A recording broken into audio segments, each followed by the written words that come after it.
Well, hello then, I do hope you're all well. Now, our disgraced Dominic Raab, our deck chair Dom, was in a Justice Committee meeting yesterday afternoon, where the topic of debate was the work of the Lord Chancellor. Well, Labour MP for Kingston upon Hull East wasn't going to give our tetchy humanoid Dominic Raab an easy ride about whether he's up to the job again.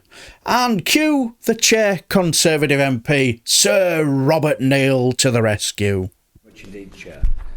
Lord Chancellor, last Tuesday the committee heard evidence, powerful evidence I have to say, from the criminal legal aid solicitors and the Law Society. They spoke, amongst other things, about the pressure on individual solicitors in that practice. Mental health was mentioned as well. And they described to the committee that the profession is on the verge of collapse. So why didn't you implement Lord Bellamy's recommendation to increase fees paid to solicitors working in that sector? So, look, I came up through the solicitor profession myself. I've got great respect, esteem, sympathy for the work they do. I mean, overall, as you know, Carl, we're increasing investment in the criminal legal aid by 135 million, 115 million to uplift most fees by 15%. 20 million is going towards the longer term reforms. There is a full consultation response on the longer term reform, which we will be publishing by the end of this month. So you won't have to wait too long for that. Just on legal aid solicitors in particular, and by the way, I'll be meeting with the President of the Law Society shortly, but we have already, there's some things we've already done, there's some things that are coming down the track. Would it be helpful if I just talk you through them, or do you? Perhaps, yes. So we're uplifting fees for the majority of schemes by 15%. We're providing a 5 million uplift per year for fees in the youth courts from 2024 to 2025. We've also committed to launching an advisory board to provide advice on criminal legal aid schemes. The next step, which I don't want to trail too much of the detail on, but I think I can give you the principles that will be guiding what we set out shortly. It's going to be how the £20 million for the longer term investment will be allocated, and in particular how it will support criminal legal aid solicitors. It will deal with recommendations from the Bellamy Review on reforming fees for police station work, which I think, Carl, is something you've raised with me before. It will deal with Claire's recommendations on the LGFS. I do think it's important to reduce the reliance on pages of prosecution evidence and deal with some of the unintended incentives around that. It will also look at how we can support a viable criminal legal aid market. And then that wider question about diversity in the round. So this is all coming soon. There's some stuff we've done. There's some stuff that's coming.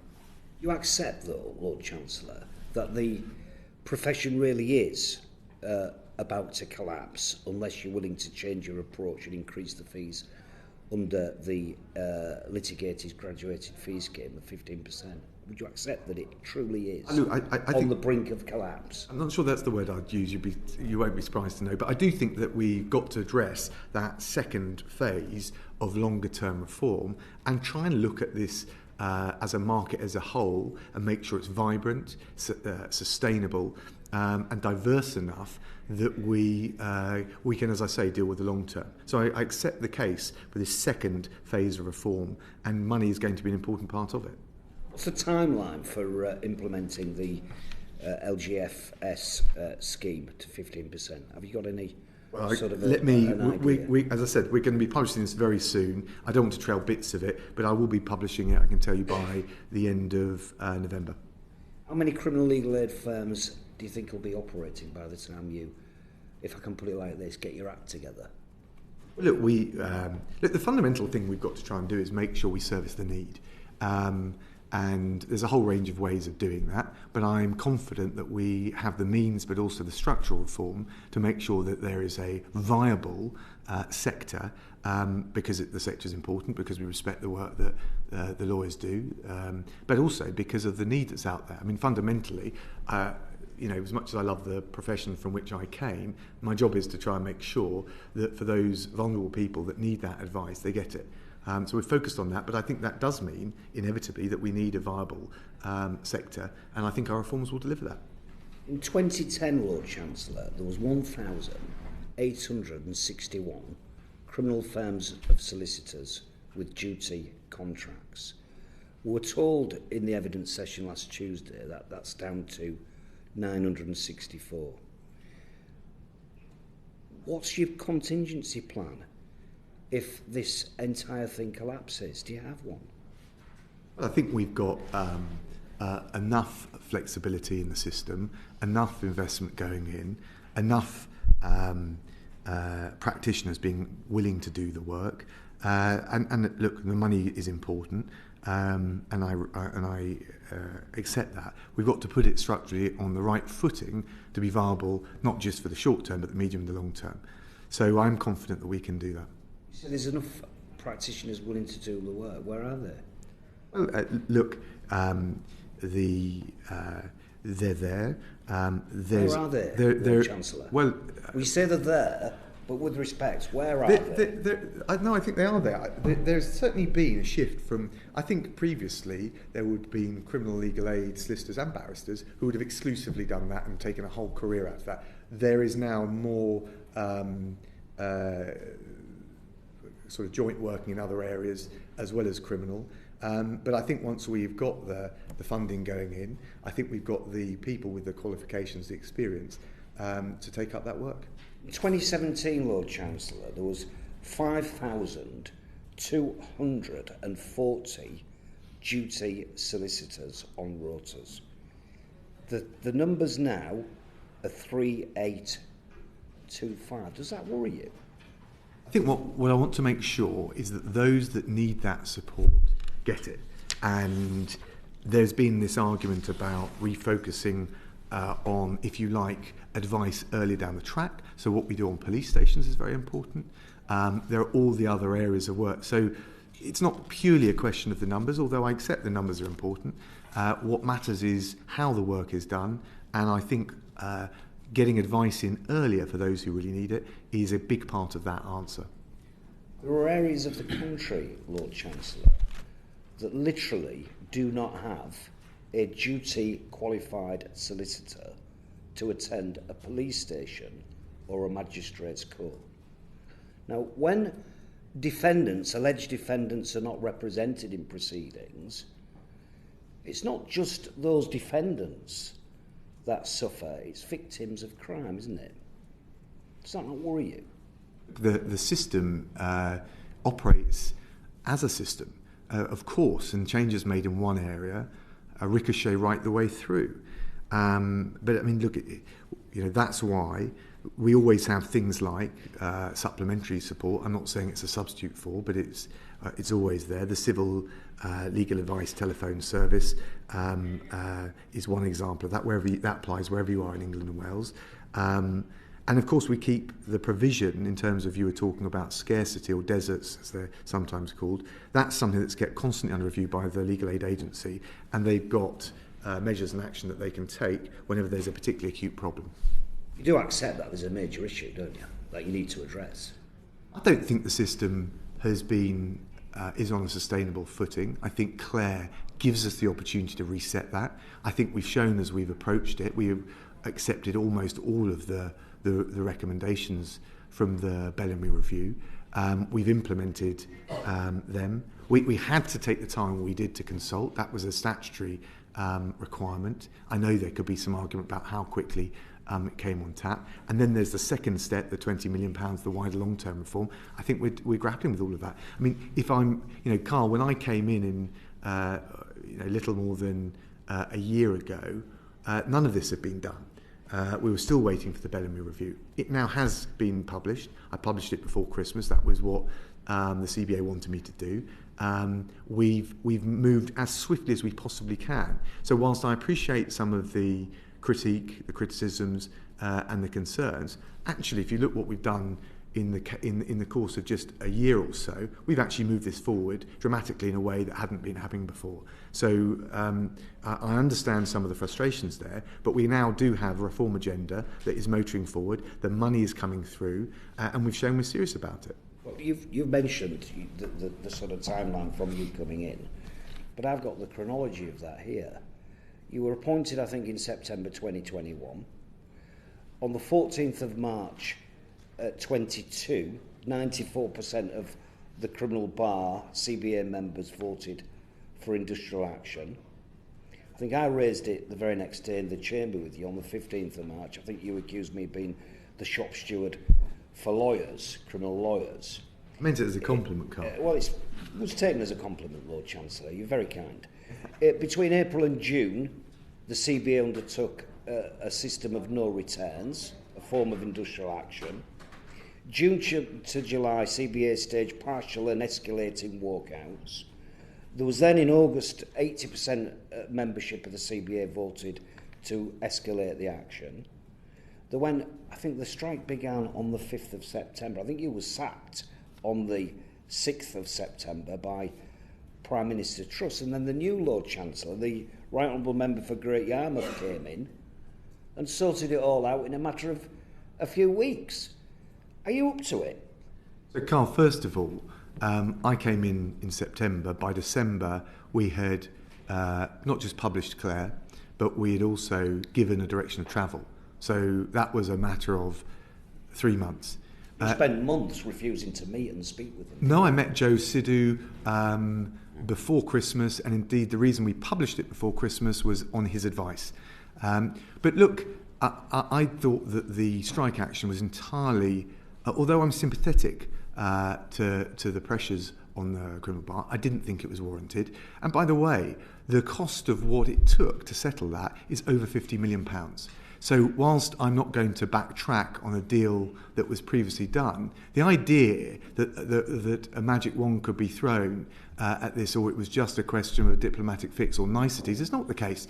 And if you'd not been sacked, Lord Chancellor, they'd still be on strike, wouldn't they? Well, victims of crime would still be waiting for trials to be aired, wouldn't they? First of all, I don't know what they would have ultimately done. Well, you wouldn't have settled it, Lord Chancellor, would you? Let me answer your question, Carl. That's the point, isn't it? You wouldn't have settled it, would you? Are you finished with the question, in which case I'll give you the answer? Yeah, okay. Look, I made my position clear. I don't look back on it and think that I was wrong, because I think otherwise you've got to explain where the over £50 million is going to come from.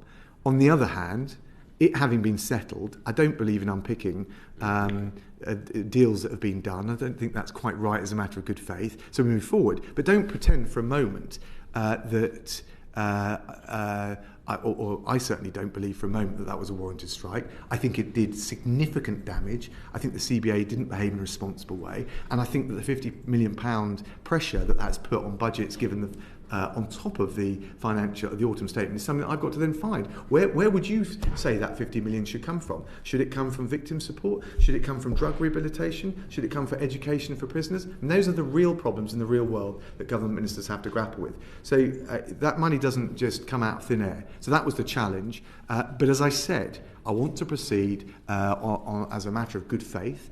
I don't believe in unpicking deals other people have done. That's not good faith. And so I'll have to absorb that pressure. But don't pretend the money doesn't come from somewhere. It does. Criminal solicitors at the moment, Lord Chancellor, are seriously considering a form of industrial action. What's your attitude about that? Look, I think strike action, and this is talked about in various sectors, including the public sector and across the Whitehall. I don't think it's the right thing to do now. I understand the pressure on pay and fees, but of course there's 2 points. There's a systemic point, which is that if we agree to unsustainable, beyond inflation pay increases, that will make inflation last for longer. That will undercut the poorest in whatever the sector is, because inflation will stay higher for longer, plus the impact on interest rates. I also think, in the context of Clare and the way that we accepted the overwhelming majority of recommendations, both for the bar but also now for solicitors, that we are coming up with a fair deal. 15% uplifts in fees, which is the obvious thing that we've done. I mean, that is well beyond the increase that many others in the public sector are getting. So I think it is, I'm sympathetic. 15%? Well, of They course. say 9, don't they? Well- And that's from the government's own impact assessment. They say it's 9%. Who are we talking about? We're talking the LGF scheme, isn't it? For Yes, solicitors. on the LGFs. But look, we accepted the recommendations. I think they were balanced. I don't think the financial situation has got easier since Claire was published. It's got more challenging. But I think we need to do right by the profession for all the reasons, believe it or not, Carl, you and I share. But putting more money into these areas now compared to what's happening elsewhere in the public sector and in the private sector, I'm just not convinced is the right thing to do. So I'll engage. One of the first things I said when I came in, I wanted to meet with the heads of the professions. It's refreshing.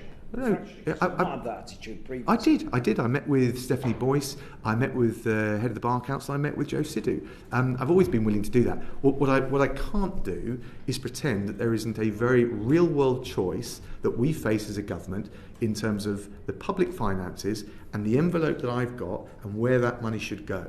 And I think if you want to make the case for more money than we're committed to, tell me where it comes from.